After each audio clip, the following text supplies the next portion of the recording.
mga susunod pa na araw.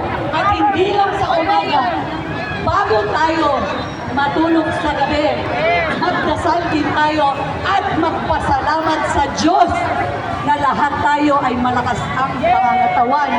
Ipagdasal natin ang mga kapulisan natin na nandito ngayong gabi. Magpasalamat tayo. Magandang gabi po, mga pulis. Maraming salamat. Pinapagpayan niyo po kami. Mabuhay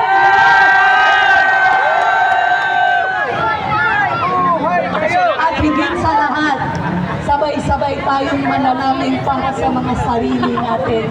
Na hari naway, huwag sa mahirap Bisaya si Mamong, no? So, pwede mo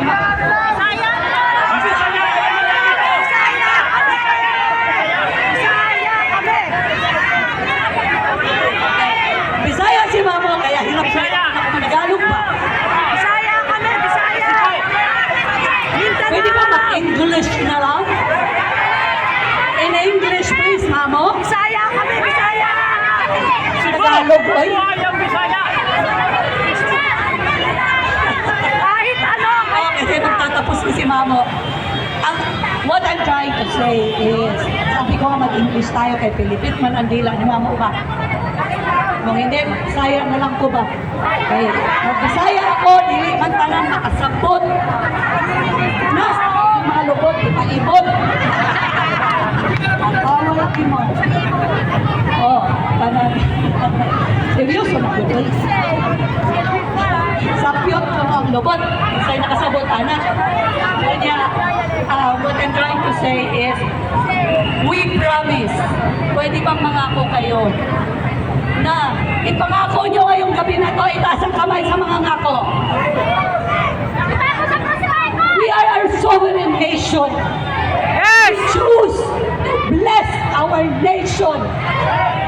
Let us stop cursing our nation. Let us bless the nation because this is a great nation. Naniniwala ba kayo? Dadating ang panahon na ang dolyar at ang peso ay equivalent to 1. Naniniwala ba kayo doon? Kailangan magmula ngayon maniniwala tayo dahil pag tayo'y naniniwala, yan ay mangyayari. Even the Lord says, whatever comes out of your mouth speaks life or death.